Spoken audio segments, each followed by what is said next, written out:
Hi, I'm Audrey, I'm 16. I go to Dulwich High School of Visual Arts and Design, and I'm a visual arts student. I first became interested in music when I was in year 3, where we started learning the recorder as you do in primary school. And I joined the junior choir, and then from there I joined other school musical ensembles because I found that I had an interest in music. When I was 8, we found a local girl who taught piano, and so my parents thought I might as well learn piano. And apparently my first words after my first piano lesson were that I wanted to learn to control the piano like my teacher. And now I'm playing piano at grade 7 level, so I like to think that I have a little bit of that control that I wanted. When I was in year 4, I joined the arts unit choirs, so I've been singing with them for 8 years, and with them I've performed at amazing venues like the Town Hall, City Recital Hall and the Opera House, and many other places.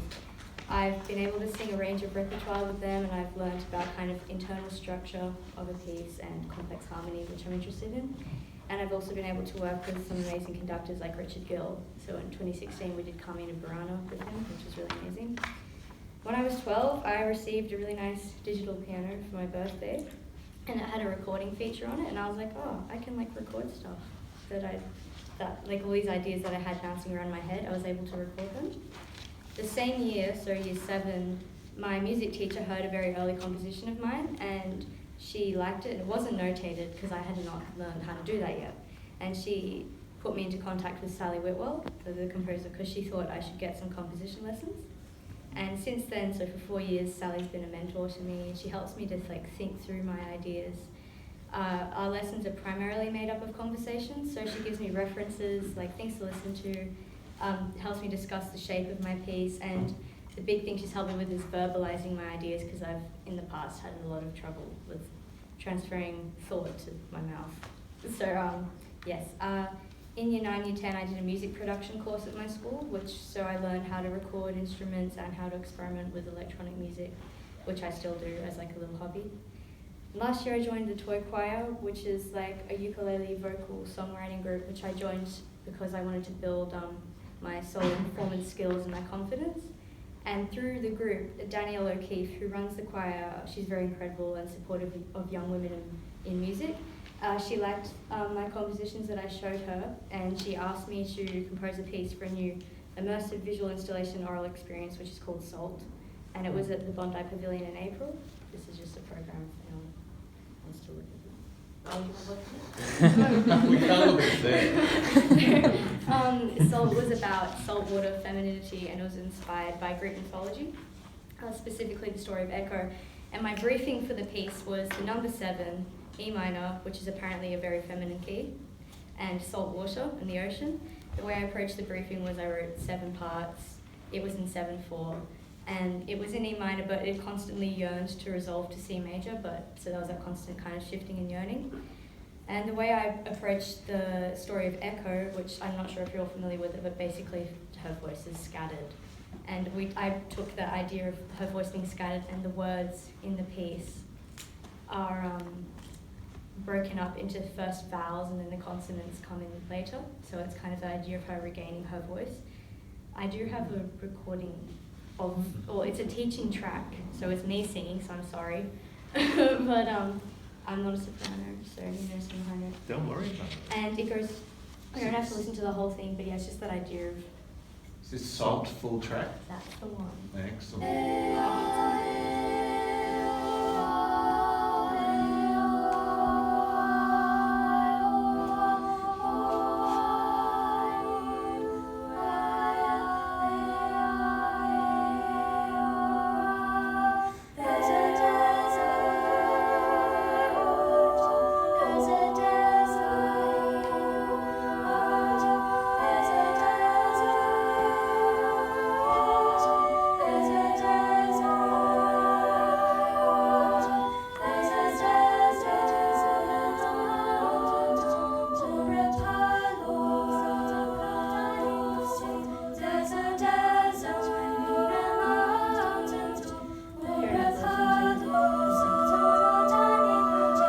Maybe we'll want to.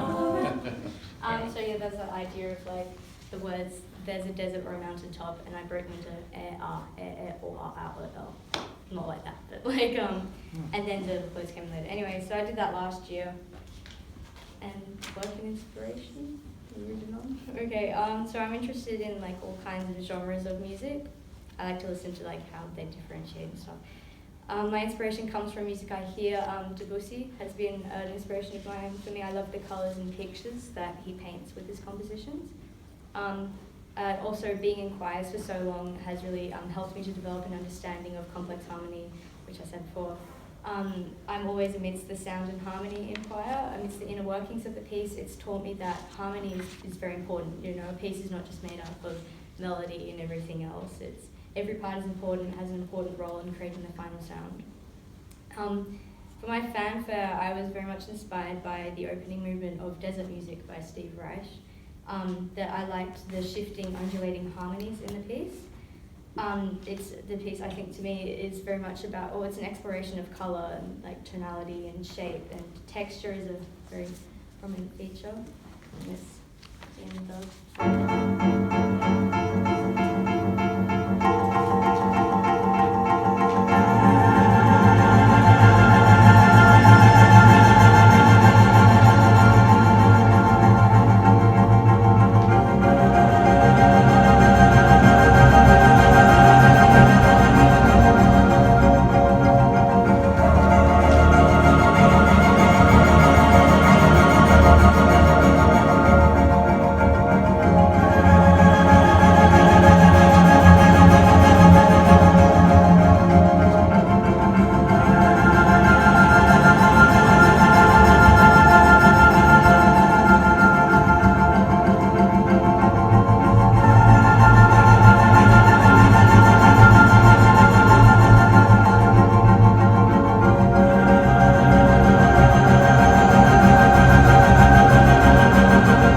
I should say that before we listen to it. I just was kind of inspired by how like all the different parts in it, I like listening to it, trying to pick out different parts. And it changes further on the piece, but it goes for 7 minutes, so you shouldn't listen to that whole thing. But yeah, do you want to play my The colour of? Potential. Oh, should I talk about this? It's up to you. The colour potential was inspired by, at the Opera House, when you go for a performance, they have those bells that just kind of call the audience in. And I've like, you know, because I've been to the Opera House, I mean, I go there like a few times every year for performances and performing. And just every time I hear it, I'm like, oh, the concert's about to start. And so I had the idea to take that. Well, in year 7, when I first started composing, I was like, oh, I should do this fanfare competition. But I never did it until this year, but I'd had this idea for a few years. So I took those bells and I kind of built colour around them, and it's called colour of potential because it's like all these different parts that are all important in their own way, and they build up and then they kind of just cut off at the end, and it leaves the listener kind of going, oh, what comes next? And that's when they go in and listen to an actual performance. So, yeah.